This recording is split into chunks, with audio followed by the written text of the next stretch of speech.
नमस्कार, मेरा नाम उज्ज्वल किसला है और आज मैं आपके सामने नगेंद्र नाथ बसु के विषय में एक प्रेजेंटेशन प्रस्तुत करने जा रहा हूँ। आइए इसे देखते हैं। श्री नगेंद्र नाथ बसु का जन्म 6 जुलाई 1866 में हुआ था और वो एक प्रसिद्ध आर्कियोलॉजिस्ट और हिस्टोरियन थे। इनका जन्म बंगाल के हुगली डिस्ट्रिक्ट में एक बंगाली कायस्थ परिवार में हुआ था।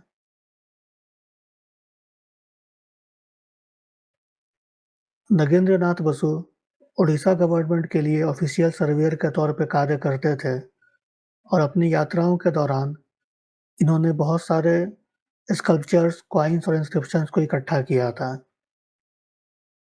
इसके अलावा वो बंगाली, संस्कृत और उड़िया भाषा में कई सारे मैन्युस्क्रिप्ट्स यानी पोथियों का भी संग्रह उन्होंने किया था। इनकी संग्रह के सहायता से ही आगे चल के यूनिवर्सिटी ऑफ कलकत्ता में बंगाली डिपार्टमेंट की लाइब्रेरी की स्थापना की गई थी। नगेंद्र नाथ बसु एक बहुत अच्छे ऑथर और एडिटर भी थे। अपने समय में इन्होंने बहुत सारे जर्नल्स का एडिटिंग किया था, जिसमें से कि प्रमुख तपस्विनी, भारत और बंगीय साहित्य परिषद की साहित्य परिसर पत्रिका हुआ करती थी। इसके अलावा इन्होंने अपने समय के कुछ प्रसिद्ध बंगाली लेखकों और कुछ पुराने बंगाली साहित्य की पुस्तकों का भी एडिटिंग किया, जैसे कि चैतन्य मंगल, कृष्ण प्रेम तरंगिनी, काशी परिक्रमा इत्यादि। एक हिस्टोरियन के तौर पे भी इन्होंने बहुत सारी किताबें लिखी थी, जैसे कि उत्तर राढ़ीय कायस्थ कांड जो कि 1910 में आई थी। इसमें इन्होंने उत्तर राढ़ में मौजूद कायस्थ परिवारों के इतिहास का वर्णन किया है। इसी प्रकार से इन्होंने बर्धमान और कामरूप क्षेत्र के विषय में भी बुक्स को लिखा है।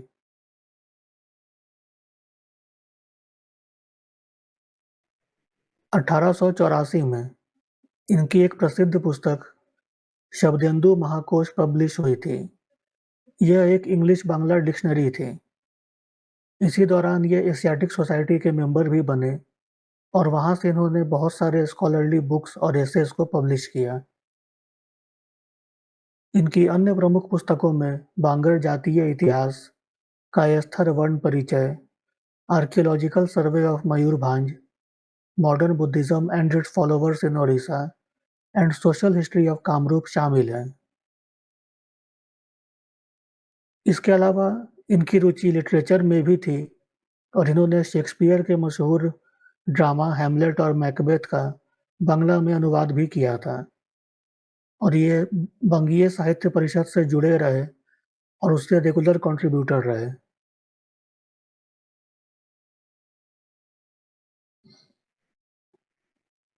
इनकी जो सबसे प्रसिद्ध पुस्तक है, वो है बांग्ला विश्वकोश। अपने समय की ये एक बहुत ही विस्तृत एनसाइक्लोपीडिया हुआ करती थी।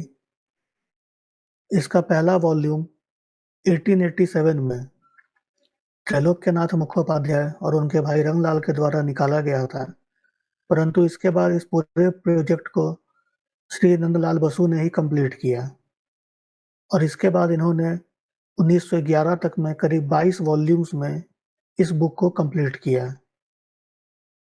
इसके बाद 1916 से लेकर 1931 के बीच में इन्होंने बांग्ला विश्वकोश का अनुवाद हिंदी में किया और 24 वॉल्यूम्स में इसे पब्लिश किया।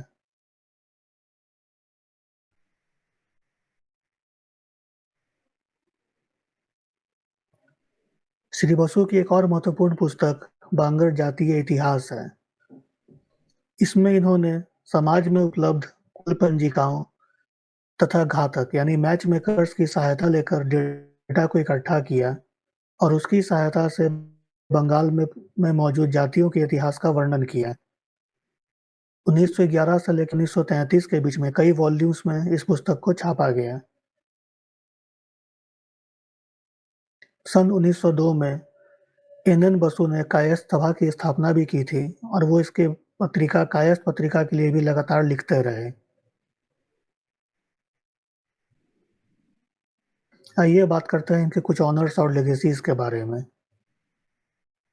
तो आर्कियोलॉजी के क्षेत्र में इन्होंने जो महत्वपूर्ण योगदान दिया, इसके चलते इन्हें प्राच्य विद्या महारणव की उपाधि प्राप्त हुई थी। इसके अलावा इन्हें राय साहेब की उपाधि भी मिली थी। इसके अलावा कलकत्ता की सरकार ने इनकी जो सड़क थी 8 कंटकपुर लेन का नाम बदलकर विश्वकोश लेन कर दिया। तो जैसा कि हम देख सकते हैं कि श्री एन बसु ने इतिहास और आर्कियोलॉजी के क्षेत्र में बहुत महत्वपूर्ण योगदान दिए और साथ ही साथ कायस्थ समाज के लिए भी इन्होंने बहुत उत्कृष्ट कार्य किए हैं। ऐसे महापुरुष को हम नमन करते हैं।